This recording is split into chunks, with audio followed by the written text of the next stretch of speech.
Hello, this is David William Weissner, and this is another episode of David Speaks. Today, I want to talk to you about enlightenment. What is enlightenment? People kind of throw around this word here and there, especially people of faith, and we call certain people enlightened. Maybe it's the Pope to you, maybe it's the Dalai Lama, maybe it's a monk. My whole life I've been searching for enlightenment. Okay, in different ways. Mostly after I was 19, when I started a spiritual path, looking for God, looking for peace, looking for spirituality, looking for answers. What is enlightenment? Think about that for a minute. It's a common word. It's not an SAT word. It's a word everyone knows. What is enlightenment? Let me try to say what enlightenment is to me. Enlightenment to me is achieving a certain state of peace within yourself. And beyond that, I agree with the Jains. Jain is an Indian religion, and Jainism about nonviolence, being nonviolent. Mahatma Gandhi said, "Be the change you want to see in the world." And he changed India forever by being nonviolent resistance. Meaning the British were in control of India, and Gandhi, who we all look at as an enlightened person, chose nonviolence to resist. Meaning they just stood right in front of the tanks or whatever it was, the armed British, and if they had to die, they died. So I've been chasing enlightenment since I was 19. I read a book called Autobiography of a Yogi by Paramahansa Yogananda. And then I started seeing what the Indian ways of enlightenment were. And it took work, meaning meditation and prayer and intention and mantra, and to study at the feet of a guru. I was all excited about that when I was young. Can you get enlightened on your own? I believe it's intention more than anything. What I've noticed over the last 35 years is that your life goes the way you intend it to go. Meaning, if you intend things a certain way, just make intentions. I intend to be peaceful today. I intend to see a beautiful world. Einstein said that every day we have to make a decision if we live in a peaceful world or a horrible world. And I think he's right. I think a lot of the things we see or draw to ourselves magnetically has to do with the way we see the world, with what our intentions are. When I was homeless, way back, 15 years ago, 10 years, 20 years ago, whenever it was, if it was a few times, when I was in New Paltz, which is where I live now, I would get up from my sleep in the laundromat, because I slept in a laundromat at night for warmth and comfort. It was open 24 hours. I would wake up, I wouldn't sleep much, maybe 4 hours, on the floor, on a bench, and I would wake up and I would say, I intend to have a great day. That is my intention. I intend to have a wonderful day. That is my intention. I was homeless. I didn't know many people. I had no money. I had no car. I had nothing but my wits about me. And I wasn't well. I was in a manic episode. But I set my intentions for the day. And a lot of times I had a great day. Even as a homeless person. Okay? Now, to be enlightened, it means something probably different to every religion. Um, I studied I studied for enlightenment. I'm not saying I'm enlightened. I wish I was. I hope to be. Who decides if someone's enlightened? Do I decide myself? I studied with a Buddhist monk for many years. I studied meditation. I meditated regularly.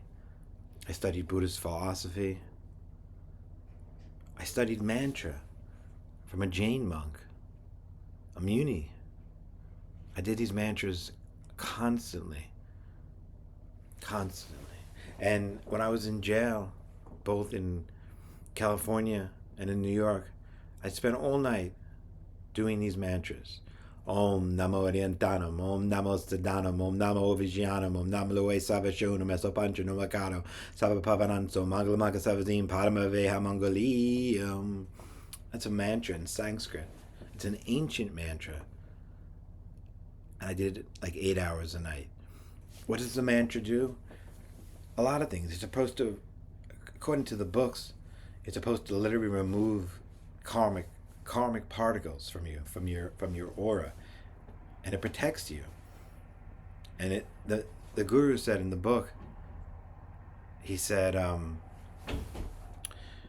even if you forget the mantra won't forget you. It brings you peace too. It brings you to the right path.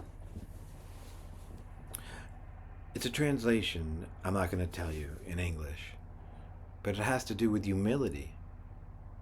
It has to do with humility. And I do believe to be enlightened, you have to be humble.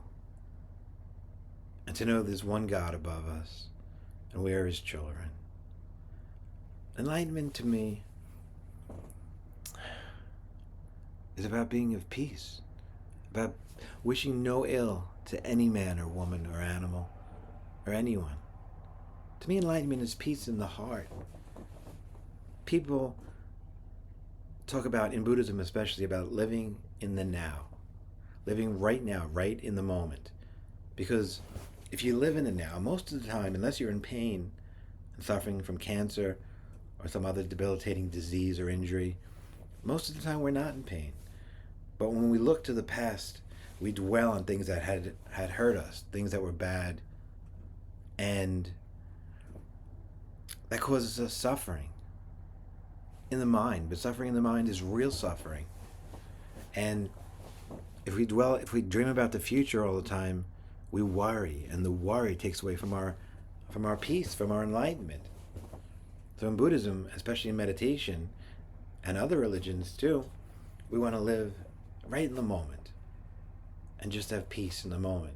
I mean, if you just got into an accident, there's a piece of glass in your face from a car accident or something, you're not going to have peace. I don't know anyone. Maybe Gandhi could do that, but it's very hard to hold your peace when you're in physical pain. Emotional pain is there too. A mourning of a dog or a cat or your mother or your father or your sister or God forbid your husband or wife. Even enlightened people suffer. They have to. Even the Dalai Lama himself is not happy all the time. Because we live on the earth. And on the earth, there's suffering. What is enlightenment? It is something I've chased my whole life. You know, after reading hundreds and hundreds and hundreds of books about religion and spirituality, it takes lifetimes to really reach enlightenment. You know? And what is the purpose of reaching enlightenment? The purpose to reach enlightenment is to turn around and be a blessing to others, to teach what you've learned, to practice what you've learned, to be nonviolent, even in your mind. And it's really very difficult. If somebody pisses you off, you get mad, and you might think of something violent, but you might have the control to not act violent. And that is really the trick, more than anything. So just think about that. I studied also with other teachers, with shaman teachers, and I learned shamanic meditation, and I learned Reiki, which is a healing modality. Um, I studied Western religions, Christianity, Judaism, which I grew up in. There are enlightened figures in all these religions. The Catholics call them saints. The Jews might call them prophets. You know, just think about that. Are you enlightened? Do you want to be? I think we all should be. I think every one of us should aspire to be saints for each other and for ourselves. If we all practice peace, there'd be no war, there'd be no hunger, there'd be no greed, there'd be no warships, there'd be no tanks. Enlightenment is a way of walking through the world without hurting anyone, including yourself. So maybe that's what enlightenment is to me. So you think about it. Thank you. This is David William Weissner. Good night.